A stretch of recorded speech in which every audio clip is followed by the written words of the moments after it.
ಅನುದಿನ ಆತ್ಮಿಕ ಆಹಾರದ ಕಾರ್ಯಕ್ರಮವನ್ನು ವೀಕ್ಷಿಸುವಂಥ ವೀಕ್ಷಕರೆಲ್ಲರಿಗೂ ನಮ್ಮ ರಕ್ಷಕನೂ ಒಡೆಯನು ಪ್ರಪಂಚ ಮೋಕ್ಷ ಪ್ರದಾತನಾದ ಯೇಸು ಕ್ರಿಸ್ತನ ನಾಮದಲ್ಲಿ ಹೃತ್ಪೂರ್ವಕ ವಂದನೆಗಳನ್ನು ತಿಳಿಸ್ತಾ ಇದ್ದೇನೆ.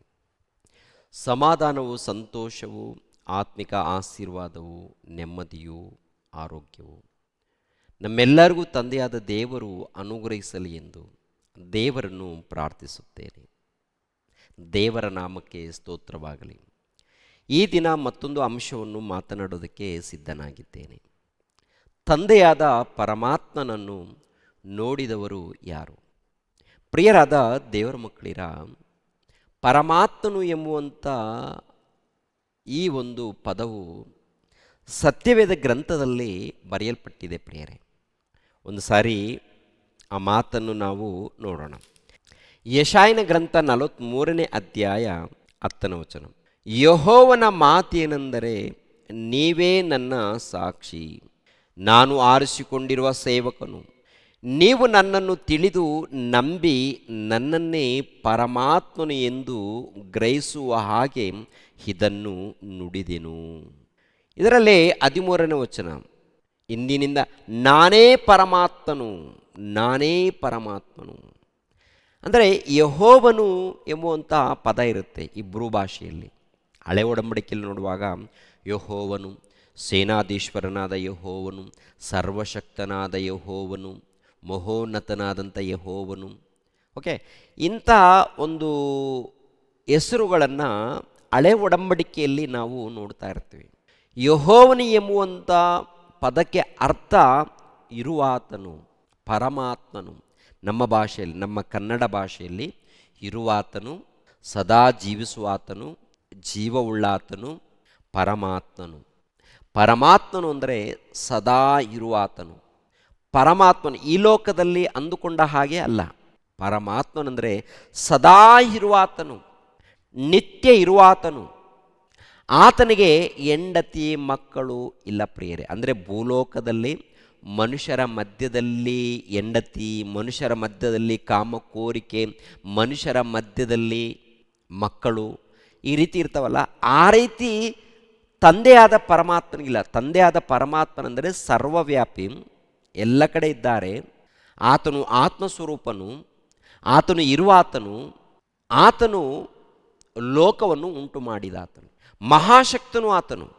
ಟೋಟಲ್ ಭೂಮಂಡಲವನ್ನು ಮಾತ್ರವಲ್ಲ, ಆಕಾಶವನ್ನು, ಸೂರ್ಯಚಂದ್ರ ನಕ್ಷತ್ರಗಳನ್ನು, ಸಮುದ್ರವನ್ನು, ಪ್ರತಿಯೊಂದನ್ನು ಉಂಟು ಮಾಡಿದ ಆತನು ಪರಮಾತ್ಮನು. ಆತನು ಇದ್ದಾನೆ, ಆತನು ಮಹಾಶಕ್ತನು, ಎಲ್ಲ ಕಡೆ ಇದ್ದಾನೆ ಆತ. ಸೊಲೊಮನ್ ಮಹಾರಾಜನ ಹೇಳುವಂಥ ಮಾತೇನು ಗೊತ್ತಾ ದೇವರನ್ನು ಕುರಿತು? ದೇವ ಆಕಾಶ, ಮಹಾ ಆಕಾಶ ಸಹಿತ ಇಡಿಸಲಾರದು ನಿಮಗೆ ಅಂತ. ಯೇಸು ಕ್ರಿಸ್ತರು ತಂದೆಯಾದ ದೇವರನ್ನು ಕುರಿತು ಏನು ಪರಿಚಯ ಮಾಡ್ತಾರೆ ಗೊತ್ತಾ? ದೇವರು ಆತ್ಮ ಸ್ವರೂಪನು, ದೇವರು ಪರಾತ್ಪರನಾದಂಥ ತಂದೆ, ನಮ್ಮೆಲ್ಲರಿಗೂ ತಂದೆ. ನಿನಗೂ ನನಗೂ ಭೂಲೋಕದಲ್ಲಿದ್ದಂಥ ಸರ್ವ ಮಾನವರಿಗೆ ಆತನು ಎತ್ತ ತಂದೆ ಎಂದು ಯೇಸು ಪ್ರಭು ಕೂಡ ಪರಿಚಯ ಮಾಡ್ತಾರೆ. ಪ್ರಿಯರೇ, ಎಲ್ಲಿರುತ್ತೆ ಆ ಮಾತು ಅಂತ ನೋಡುವಾಗ, ಪ್ರಿಯರಾದ ದೇವರ ಮಕ್ಕಳಿರ, ಯೋಹಾನನು ಬರೆದ ಸುವಾರ್ತೆ 20ನೇ ಅಧ್ಯಾಯ 17ನೇ ವಚನ. ನನ್ನನ್ನು ಹಿಡಿಯಬೇಡ, ಯಾಕೆಂದರೆ ನಾನು ಇನ್ನು ತಂದೆಯ ಬಳಿಗೆ ಏರಿ ಹೋದವನಲ್ಲ. ನೀನು ನನ್ನ ಸಹೋದರರ ಬಳಿಗೆ ಹೋಗಿ, ನಾನು ನನ್ನ ತಂದೆಯು ನಿಮ್ಮ ತಂದೆಯು, ನನ್ನ ದೇವರು ನಿಮ್ಮ ದೇವರು ಆಗಿರುವ ಆತನ ಬಳಿಗೆ ಏರಿ ಹೋಗುತ್ತೇನೆ ಎಂದು ಹೇಳು. ನೋಡಿ, ಮಗ್ದಲದ ಮರಿಯಳು ಯೇಸು ಕ್ರಿಸ್ತರು 3ನೇ ದಿನದಲ್ಲಿ ಎದ್ದು ಬಂದ ಮೇಲೆ ಯೇಸು ಕ್ರಿಸ್ತರನ್ನ ನೋಡ್ತಾರೆ. ನೋಡಿದಾಗ ಪ್ರಭು ಹೇಳುವಂಥ ಮಾತು, ಅಮ್ಮ, ನಾನಿನ್ನೂ ತಂದೆಯ ಬಳಿಗೆ ಹೋಗಿಲ್ಲ, ನಾನು ಹೋಗಿ ಬರುತ್ತೇನೆ. ನೀನು ಹೋಗಿ ನನ್ನ ಸಹೋದರಿದ್ದಾರಲ್ಲ ಅವರೆಲ್ಲರ ಬಳಿಗೆ ಹೋಗಿ ಮಾತಾಡಮ್ಮ, ಹೇಳು ನನ್ನ ಬಗ್ಗೆ. ನನ್ನ ತಂದೆಯು ನಿಮ್ಮ ತಂದೆಯು, ನನ್ನ ದೇವರು ನಿಮ್ಮ ದೇವರು ಆಗಿರುವ ಆತನ ಬಳಿಗೆ ನಾನು ಹೋಗುತ್ತೇನೆ. ಆದ್ದರಿಂದ ಎಲ್ಲರಿಗೂ ತಿಳಿಸ್ಕೊಡಮ್ಮ. ಅಂದರೆ ನನ್ನ ತಂದೆ ನಿಮ್ಮ ತಂದೆ, ನನ್ನ ದೇವರು ನಿಮ್ಮ ದೇವರು ಆಗಿರುವಂಥ ದೇವರು ಪರಮಾತ್ಮನು. ಆತನು ಮಹಾಶಕ್ತನು, ಆತನು ಪರಮಾತ್ಮನು, ಆತನು ಎತ್ತ ತಂದೆ, ಆತನು ಇದ್ದಾನೆ. ಮತ್ತು ಯೇಸು ಕ್ರಿಸ್ತರು ದೈವ ಕುಮಾರನು, ದೇವರು ಹೇಗೆ ಇದ್ದಾರೋ ಆತ್ಮಸ್ವರೂಪನಾಗಿ ಯೇಸು ಕ್ರಿಸ್ತರು ಕೂಡ ಆತ್ಮಸ್ವರೂಪನಾಗಿ ಇದ್ದಾನೆ ಪ್ರಿಯರೇ. ತಂದೆಯಾದ ದೇವರು, ದೈವಕುಮಾರನಾದಂಥ ಯೇಸು ಕ್ರಿಸ್ತನು, ಪವಿತ್ರಾತ್ಮನಾದಂಥ ದೇವರು ಮೂವರಿದ್ದಾರೆ, ಒಗ್ಗಟ್ಟಾಗಿದ್ದಾರೆ, ಒಂದಾಗಿದ್ದಾರೆ, ಏಕವಾಗಿದ್ದಾರೆ. ಯೇಸು ಪ್ರಭು ಆಗಿರ್ಬೋದು, ಪವಿತ್ರಾತ್ಮ ದೇವರಾಗಿರ್ಬೋದು, ತಂದೆಯಾದ ದೇವರನ್ನ ಕುರಿತು ಉನ್ನತವಾಗಿ ತಿಳಿಸ್ಕೊಡ್ತಾ ಇದ್ದಾರೆ. ಪ್ರಭು ಹೇಳುವಂಥ ಮಾತು ನೋಡುವಾಗ ಆ ತಂದೆಯಾದ ದೇವರು ನನ್ನನ್ನು ಕಳಿಸಿಕೊಟ್ಟಿದ್ದಾರೆ, ಆತನನ್ನು ಮಾನವರಲ್ಲಿ ಯಾರು ಕೂಡ ಎಂದೂ ಕಂಡಿಲ್ಲ. ಆದಿಕಾಂಡ ಮೊದಲುಗೊಂಡು ಪ್ರಕಟಣೆ ಗ್ರಂಥದವರೆಗೆ ನೋಡುವಾಗ, ಇಲ್ಲಾಂದರೆ ಆದಿಮಾನವರ ಮೊದಲುಗೊಂಡು ಇಂದಿನವರೆಗೆ ಆ ತಂದೆಯಾದ ಪರಮಾತ್ಮನನ್ನು ಮನುಷ್ಯರಲ್ಲಿ ಯಾರು ಕೂಡ ನೋಡಿಲ್ಲ ಅಂತೇಳಿ ಯೇಸು ಪ್ರಭು ಮಾತನಾಡುವಂಥ ಮಾತನ್ನು ಒಂದು ಸಾರಿ ನೋಡೋಣ. ಯೋಹಾನನು ಬರೆದ ಸುವಾರ್ತೆ 1ನೇ ಅಧ್ಯಾಯ 18ನೇ ವಚನ. ದೇವರನ್ನು ಯಾರು ಎಂದೂ ಕಂಡಿಲ್ಲ, ಯಾವನು ಏಕಪುತ್ರನು ಸ್ವತಃ ದೇವರು ಆಗಿದ್ದು ತಂದೆಯ ಎದೆಯಲ್ಲಿದ್ದಾನೋ ಆತನೇ ತಿಳಿಯಪಡಿಸಿದನು. ಯಾರನ್ನ ತಿಳಿಯಪಡಿಸಿದ್ದಾನೆ? ತಂದೆಯಾದ ದೇವರನ್ನು ತಿಳಿಯಪಡಿಸಿದ್ದಾರಂತೆ. ಯಾರು? ದೈವಕುಮಾರನಾದಂಥ ಯೇಸು ಕ್ರಿಸ್ತನು ತಂದೆಯಾದ ಪರಮಾತ್ಮನನ್ನು ಕುರಿತು. ಆ ಪರಮಾತ್ಮನು ಆತ್ಮ ಸ್ವರೂಪನು, ಇರುವಾತನು, ಇದ್ದಾತನು, ಸದಾ ಜೀವಿಸುವಾತನು. ಅದೇ ಪ್ರಕಾರ ಯೇಸು ಕ್ರಿಸ್ತರು ಸದಾ ಜೀವಿಸುವವರು. ಅದೇ ಪ್ರಕಾರ ಪವಿತ್ರಾತ್ಮನು ಸದಾ ಇರುವಾತನು. ಅಂದರೆ ತಂದೆಯಾದ ದೇವರು, ತಂದೆಯಾದ ದೇವರಲ್ಲಿ ಯೇಸು ಕ್ರಿಸ್ತರು, ತಂದೆಯಾದ ದೇವರಲ್ಲಿ ಪವಿತ್ರಾತ್ಮರು. ನೋಡುವಾಗ ಯೇಸು ಪ್ರಭು ಇರುವಾತನು, ಪವಿತ್ರಾತ್ಮನು ಇರುವಾತನು, ತಂದೆಯಾದ ದೇವರು ಸದಾ ಇರುವಾತನು.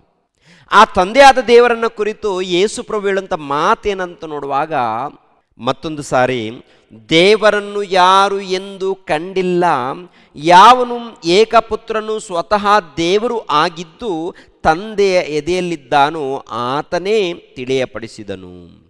ಪ್ರಿಯರಾದ ದೇವರ ಮಕ್ಕಳಿರ, ಗಮನಿಸಬೇಕು, ದೈವಕುಮಾರನಾದಂಥ ಯೇಸು ಕ್ರಿಸ್ತರು ಆತನನ್ನು ತಿಳಿಯಪಡಿಸಿದ್ದಾನಂತೆ, ಆತನನ್ನು ಪರಿಚಯ ಮಾಡಿದ್ದಾನಂತೆ, ಆತನನ್ನು ಪ್ರಪಂಚಕ್ಕೆ ಅರ್ಥ ಆಗುವಂಥ ರೀತಿಯಲ್ಲೇ ತೋರಿಸಿಕೊಟ್ಟಿದ್ದಾನೆ. ಪರಮಾತ್ಮನು ನನ್ನ ಹೆತ್ತ ತಂದೆ, ಆತನು ಆತ್ಮಸ್ವರೂಪನು, ಆತನು ಶಕ್ತಿ ಸ್ವರೂಪನು, ಆತನು ಇರುವಾತನು, ಮಹೋನ್ನತನು ಇದ್ದಾನೆ. ಆತನು ಕಣ್ಣಿಗೆ ಕಾಣಲ್ಲ, ಮಾನವ ನೇತ್ರಗಳಿಂದ ಯಾರು ಕೂಡ ಆತನನ್ನು ನೋಡಿಲ್ಲ. ಯೋಹಾನನು ಬರೆದ ಮೊದಲನೇ ಪತ್ರಿಕೆ 4ನೇ ಅಧ್ಯಾಯ 12ನೇ ವಚನವನ್ನು ನೋಡಿ ಪ್ರಿಯರೇ. ದೇವರನ್ನು ಯಾರು ಎಂದು ನೋಡಿಲ್ಲ, ನಾವು ಒಬ್ಬರನ್ನೊಬ್ಬರು ಪ್ರೀತಿಸಿದರೆ ದೇವರು ನಮ್ಮಲ್ಲಿ ನೆಲೆಗೊಂಡಿದ್ದಾನೆ ಮತ್ತು ಆತನಿಂದ ಆಗುವ ಪ್ರೀತಿಯು ನಮ್ಮಲ್ಲಿ ಸಿದ್ಧಿಗೆ ಬರುತ್ತದೆ. ನೋಡಿದ್ರ, ಅದರಲ್ಲೇ 20ನೇ ವಚನವನ್ನು ನೋಡೋಣ. ಯೋಹಾನನು ಬರೆದ ಮೊದಲನೇ ಪತ್ರಿಕೆ 4ನೇ ಅಧ್ಯಾಯ 20ನೇ ವಚನ. ಒಬ್ಬನು ತಾನು ದೇವರನ್ನು ಪ್ರೀತಿಸುತ್ತೇನೆಂದು ಹೇಳಿ ತನ್ನ ಸಹೋದರನು ದ್ವೇಷಿಸಿದರೆ ಅವನು ಸುಳ್ಳುಗಾರನಾಗಿದ್ದಾನೆ. ತಾನು ಕಂಡಿರುವ ತನ್ನ ಸಹೋದರನನ್ನು ಪ್ರೀತಿಸದವನು ತಾನು ಕಾಣದಿರುವ ದೇವರನ್ನು ಪ್ರೀತಿಸಲಾರನು. ದೇವರನ್ನು ಪ್ರೀತಿಸುವವನು ತನ್ನ ಸಹೋದರರನ್ನು ಪ್ರೀತಿಸಬೇಕೆಂಬ ಆಜ್ಞೆಯನ್ನು ನಾವು ಆತನಿಂದ ಹೊಂದಿದ್ದೇವೆ. ಅಂದರೆ ತನ್ನ ಸಹೋದರನನ್ನು ಪ್ರೀತಿಸದೆ ಹೋದರೆ ದೇವರನ್ನು ಅವನು ಪ್ರೀತಿಸಲಿಲ್ಲ ಅಂತ ಅರ್ಥ. ದೇವರನ್ನ ಪ್ರೀತಿಸ್ತಾ ಇದ್ದೀವಿ ಅಂದರೆ ತನ್ನ ಸಹೋದರನ ಪ್ರೀತಿಸಬೇಕು. ತನ್ನ ಸಹೋದರನ ಪ್ರೀತಿಸದೆ ಹೋದರೆ ಕಾಣದೇ ಇರುವಂಥ ದೇವರನ್ನು ಹೇಗೆ ಪ್ರೀತಿಸ್ತಾನೆ ಅಂತೇಳಿ ಹೇಳುವಂಥ ಮಾತು. ಅಂದರೆ ಈ ಮಾತಿನಲ್ಲಿ ನೋಡುವಾಗ ತಂದೆಯಾದ ಆ ಪರಮಾತ್ಮನು ಮಾನವ ನೇತ್ರಗಳಿಗೆ, ಅಂದರೆ ಮಾನವರಿಗೆ ಯಾರಿಗೂ ಕಂಡಿಲ್ಲ, ಯಾರು ಕೂಡ ಕಾಣೋದಕ್ಕೆ ಆಗುವುದಿಲ್ಲ ಅಂತ ಹೇಳ್ತಾರೆ. ಇನ್ನೊಂದು ಮಾತನ್ನು ಕೂಡ ನೋಡೋಣ. ತಿಮೋತಿಯನಿಗೆ ಬರೆದ ಮೊದಲನೇ ಪತ್ರಿಕೆ 6ನೇ ಅಧ್ಯಾಯ 15ನೇ ವಚನ. ತಾನೊಬ್ಬನೇ ಅಮರತ್ವವುಳ್ಳವನು, ಅಗಮ್ಯವಾದ ಬೆಳಕಿನಲ್ಲಿ ವಾಸ ಮಾಡುವವನಾಗಿದ್ದಾನೆ. ಮನುಷ್ಯರಲ್ಲಿ ಯಾರೂ ಆತನನ್ನು ಕಾಣಲಿಲ್ಲ, ಯಾರೂ ಕಾಣಲಾರರು. ಮನುಷ್ಯರಲ್ಲಿ ಯಾರೂ ಆತನನ್ನು ಕಂಡಿಲ್ಲ, ಯಾರೂ ಕಾಣಲಾರರು. ಅಂದರೆ ಆ ತಂದೆಯಾದ ಪರಮಾತ್ಮನನ್ನು ಯಾರಾದರೂ ನೋಡಿದ್ದಾರಾ ಅಂತ ನೋಡುವಾಗ ಒಬ್ಬರೇ ಒಬ್ಬರು ಭೂಮಿಯ ಮೇಲೆ ಮನುಷ್ಯನ ಅವತಾರವಾಗಿ ಧರಿಸ್ಕೊಂಡು ಬಂದಿದ್ದಾರಲ್ಲ ದೇವರು, ಆದರೆ ಯೇಸು ಕ್ರಿಸ್ತರು ಅವರೇ ತಂದೆಯಾದ ಪರಮಾತ್ಮನನ್ನು ನೋಡಿದ್ದಾರೆ. ಅವರು ಹೇಗಿದ್ದಾರೋ ಹಾಗೆ ಅವರು ಪರಿಚಯ ಮಾಡಿದ್ದಾರೆ. ಆ ಪರಮಾತ್ಮನು ಹೇಗಿದ್ದಾರೋ ಹಾಗೆ ಅವರು ಪರಿಚಯ ಮಾಡಿದ್ದಾರೆ. ಅದಕ್ಕೆ ದೇವರು ಆತ್ಮ ಸ್ವರೂಪನು, ದೇವರು ಶಕ್ತಿ ಸ್ವರೂಪನು, ದೇವರು ಇರುವಾತನು. ಪ್ರಭು ನೋಡಿದ್ದಾರೆ, ಆತನ ಬಳಿಯಲ್ಲಿದ್ದಾರೆ, ಆತನ ಬಳಿಯಿಂದ ಬಂದಿದ್ದಾರೆ, ಆತನು ಕಳಿಸಿಕೊಟ್ಟಿರೋದರಿಂದ ಬಂದಿದ್ದಾರೆ, ಆತನ ಚಿತ್ತವನ್ನು ನೆರವೇರಿಸೋದಕ್ಕೆ ಬಂದಿದ್ದಾರೆ. ನೆರವೇರಿಸೋದಕ್ಕೆ ಬಂದಿರುವಂಥ ಪ್ರಭುವು ಆತನನ್ನು ಕುರಿತು, ಅಂದರೆ ತಂದೆಯಾದ ದೇವರನ್ನು ಕುರಿತು ಉನ್ನತವಾಗಿ ಪರಿಚಯ ಮಾಡ್ತಾರೆ. ಮನುಷ್ಯರಲ್ಲಿ ಯಾರಾದರೂ ನೋಡಿದ್ದಾರಾ ಅಂತ ನೋಡುವಾಗ ಯೇಸು ಕ್ರಿಸ್ತರು ಬಿಟ್ಟರೆ ಯಾರೂ ನೋಡಿಲ್ಲ. ಯಾಕೆಂದರೆ ಯೇಸು ಕ್ರಿಸ್ತರು ಈ ಲೋಕದಲ್ಲಿ ನಮ್ಮಂಥ ಆಕಾರವನ್ನು ಧರಿಸ್ಕೊಂಡು ಬರ್ತಾರಲ್ಲ. ನಿನ್ನಂಥ ಶರೀರ, ನನ್ನಂಥ ಶರೀರ, ಅಂದರೆ ನಾವು ಧರಿಸ್ಕೊಂಡಿರುವಂಥ ಶರೀರ ಇದೆ ನೋಡಿ, ಇಂಥ ಶರೀರವನ್ನು ಧರಿಸ್ಕೊಂಡು ಈ ಲೋಕಕ್ಕೆ ಬರ್ತಾರೆ. ಈ ಪಾಪದ ಲೋಕದಲ್ಲಿ ಅವರು ಜೀವಿಸ್ತಾರೆ, ಆದರೆ ಪರಿಶುದ್ಧನಾಗಿ ಜೀವಿಸ್ತಾರೆ, ಶ್ರೇಷ್ಠನಾಗಿ ಜೀವಿಸ್ತಾರೆ. ತಂದೆಯಾದ ಆ ಸರ್ವೇಶ್ವರನನ್ನು, ಆ ಪರಮಾತ್ಮನನ್ನು ಈ ಪ್ರಪಂಚಕ್ಕೆ ಪರಿಚಯ ಮಾಡಿ ಕೊಡ್ತಾರೆ. ಪ್ರಿಯರೇ, ಆತನ ಬಗ್ಗೆ, ಅಂದರೆ ತಂದೆಯಾದ ದೇವರ ಬಗ್ಗೆ ಸರಿಯಾದ ಮಾಹಿತಿಯನ್ನು ಕೊಟ್ಟವರು ಏಕೈಕ ವ್ಯಕ್ತಿ ಆತನೇ ಶಕಪುರುಷನಾಗಿರುವಂಥ ಕ್ರಿಸ್ತನು. ಆತನು ಪರಿಶುದ್ಧನು, ಆತನು ನೀತಿವಂತನು, ಆತನು ಮಹೋನ್ನತನು, ಆತ್ಮಸ್ವರೂಪನು, ಕಾಮದ ಕೋರಿಕೆ ಇಲ್ಲದಾತನು. ಏನ್ರಿ, ಈ ಲೋಕದಲ್ಲಿ ಮನುಷ್ಯರ ಮಧ್ಯದಲ್ಲಿರುವಂಥ ಗುಣಗಳಿದೆಯಲ್ಲ, ಯಾವ ಗುಣ ಅಂದರೆ ಈ ಕೆಟ್ಟ ಗುಣಗಳು ಯಾವುದು ಇಲ್ಲದಾತನು ತಂದೆಯಾದ ಪರಮಾತ್ಮನು. ಆತನು ನಮ್ಮ ಹೆತ್ತ ತಂದೆ, ಎಲ್ಲರನ್ನ ಆತನು ಎತ್ತಿದ್ದಾನೆ. ಆತನನ್ನು ಯಾರಾದರೂ ನೋಡಿದ್ದಾರಾ ಅಂತ ನೋಡುವಾಗ ಯಾರು ನೋಡಿಲ್ಲ. ತುಂಬ ಜನ ಹೇಳ್ತಾರೆ, ನಾನು ದೇವರನ್ನು ನೋಡಿದ್ದೀನಿ, ಆ ತಂದೆಯಾದ ದೇವರನ್ನು ನೋಡಿದ್ದೀನಿ, ಯೆಹೋವನನ್ನು ನೋಡಿದ್ದೀನಿ, ಆ ದೇವರನ್ನು ನಾನು ನೋಡಿದ್ದೀನಿ, ಕಂಡಿದ್ದೀನಿ ಅಂತೇಳಿ. ಇನ್ನು ಕೆಲವರು ಹೇಳ್ತಾರೆ, ನಾನೇ ದೇವರಂತೇಳಿ ಹೇಳ್ಕೊಳ್ತಾರೆ. ಹೌದಲ್ವಾ?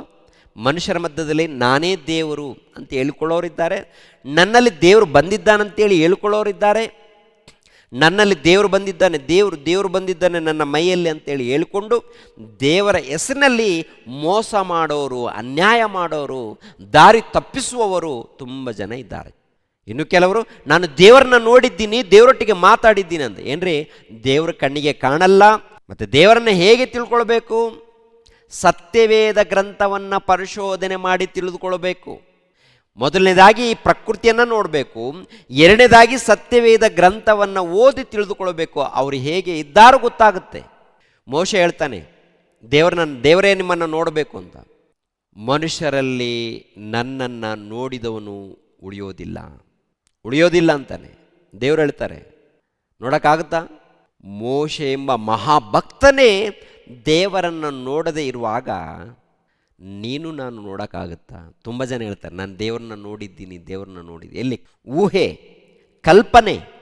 ಕಲ್ಪನೆಯಲ್ಲಿ, ಅಂದರೆ ದೇವರು ಹೀಗಿರ್ಬೋದು ಹಾಗಿರ್ಬೋದು ಅಂತೇಳಿ ಕಲ್ಪನೆ ಮಾಡ್ತಾರಲ್ಲ. ಈ ಪ್ರಪಂಚ ದೇಶದಲ್ಲಿ ಕಲ್ಪನೆಗಳು, ಮನುಷ್ಯರು ಕಲ್ಪನೆ ಮಾಡಿಕೊಂಡು ಚಿತ್ರ ಬಿಡಿಸಿರ್ತಾರೆ, ಹೀಗಿರ್ಬೋದು ಅಂತೇಳಿ. ದೇವರನ್ನು ಯಾರು ನೋಡಿಲ್ಲ, ತಂದೆಯಾದ ಪರಮಾತ್ಮನನ್ನು ಯಾರು ನೋಡಿಲ್ಲ. ಯೇಸು ಕ್ರಿಸ್ತರು 1ನೇ ಶತಮಾನದಲ್ಲಿ ಮನುಷ್ಯನಾಗಿ ಬಂದಿರುವುದರಿಂದ ಆತನನ್ನು ನೋಡಿದ್ದಾರೆ, ಆತನ ಬಳಿಯಲ್ಲಿ ಇದ್ದವರು ಕಂಡಿದ್ದಾರೆ, ಸಾಕ್ಷಿ ಹೇಳಿದ್ದಾರೆ. ತಂದೆಯಾದ ಪರಮಾತ್ಮನನ್ನು ಯಾರು ನೋಡಿಲ್ಲ. ಆತನು ಇದ್ದಾನೆ, ಎಲ್ಲ ಕಡೆ ಇದ್ದಾನೆ, ಸರ್ವವ್ಯಾಪಿ, ಸರ್ವೇಶ್ವರನು, ಮಹೋನ್ನತನು, ಉನ್ನತನು, ಸರ್ವೋನ್ನತನು. ಯೇಸು ಪ್ರಭು ಸರ್ವೋನ್ನತನ ಕುಮಾರನು, ಆತ್ಮಸ್ವರೂಪನು, ಶಕ್ತಿ ಸ್ವರೂಪನು. ನಿನಗೂ ನನಗೂ ಜನ್ಮ ಕೊಟ್ಟ ಆತನು, ಜೀವಿತ ಕೊಟ್ಟ ಆತನು, ಲೋಕವನ್ನು ಉಂಟು ಮಾಡಿದಾತನು.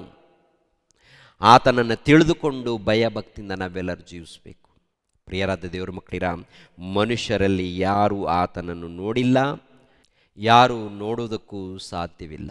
ಒಂದು ವೇಳೆ ನೋಡಲೇಬೇಕು ಅಂದುಕೊಂಡಾಗ ವಾಕ್ಯದ ಧ್ಯಾನದಲ್ಲಿ ಭಯ ಭಕ್ತಿಯಿಂದ ಜೀವಿಸಿ ಈ ಜೀವಿತ ಕಾಲವನ್ನು ಮುಗಿಸ್ಕೊಂಡು ಹೋದಾಗ ಸತ್ತೋದ ಮೇಲೆ ಅವರು ಕಾಣ್ತಾರೆ.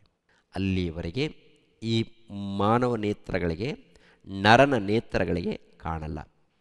ದೇವ್ರ ಬಗ್ಗೆ ಗೊತ್ತಾಗಬೇಕಾದ್ರೆ ಈ ಪ್ರಕೃತಿಯನ್ನು ನೋಡಬೇಕು, ದೇವ್ರ ಬಗ್ಗೆ ಅರ್ಥ ಮಾಡಿಕೊಂಡು ವಾಕ್ಯಗಳನ್ನು ತಿಳಿದುಕೊಂಡು ಭಯ ಭಕ್ತಿಯಿಂದ ಜೀವಿಸಬೇಕು. ದೇವರು ನಿಮ್ಮನ್ನು ನನ್ನನ್ನು ಆಶೀರ್ವದಿಸಲಿ. ಎಲ್ಲರೂ ತಲೆಬಾಗಿಸಿರಿ, ಪ್ರಾರ್ಥನೆ ಮಾಡಿಕೊಂಡು ಮುಗಿಸೋಣ. ನಮ್ಮನ್ನು ಬಹಳವಾಗಿ ಪ್ರೀತಿಸುವಂಥ ಪ್ರಿಯ ಪರಲೋಕದಲ್ಲಿದ್ದಂಥ ನಮ್ಮ ತಂದೆಯ ದೇವ, ನಿಮಗೆ ಸ್ತೋತ್ರಗಳು. ಮಹೋನ್ನತನೇ, ಸರ್ವಶಕ್ತನಾದಂಥ ದೇವರೇ, ನಿತ್ಯನಾದ ಸ್ವರೂಪನೇ, ಸದಾ ಇರುವಾತನೇ, ಸದಾ ಜೀವಿಸುವಾತನೇ, ನಿಮಗೆ ಸ್ತೋತ್ರಗಳು ತಂದೆ. ಯಾವಾಗಲೂ ನಿಮ್ಮ ಧ್ಯಾನದಲ್ಲಿ ಜೀವಿಸುವಂತೆ, ಭಕ್ತಿಯಿಂದ ಜೀವಿಸುವಂತೆ, ಯಥಾರ್ಥವಾಗಿ ಜೀವಿಸುವಂತೆ, ನಿಷ್ಠೆಯಿಂದ ಜೀವಿಸುವಂತೆ ಸಹಾಯ ಮಾಡಿ. ಈ ನೇರ ಪ್ರಸಾರವನ್ನು ವೀಕ್ಷಿಸುವಂಥ ಎಲ್ಲ ಮಕ್ಕಳನ್ನು ಆಶೀರ್ವದಿಸಿ. ಪ್ರತಿ ಕುಟುಂಬಕ್ಕೆ ನೆಮ್ಮದಿಯನ್ನು, ಶಾಂತಿ, ಸಮಾಧಾನವನ್ನು ಅನುಗ್ರಹಿಸಿ. ನಿಮಗೋಸ್ಕರ, ನಿಮ್ಮ ಸೇವೆಗೋಸ್ಕರ ಪ್ರಯಾಸ ಪಡುವಂತೆ ಸಹಾಯ ಮಾಡಿ. ಯೇಸು ಪವಿತ್ರ ನಾಮದಲ್ಲಿ ಬೇಡಿ ಹೊಂದಿದ್ದೇವಪ್ಪ ತಂದೆಯೇ, ಆಮೇನ್. ಎಲ್ಲರಿಗೂ ವಂದನೆಗಳು.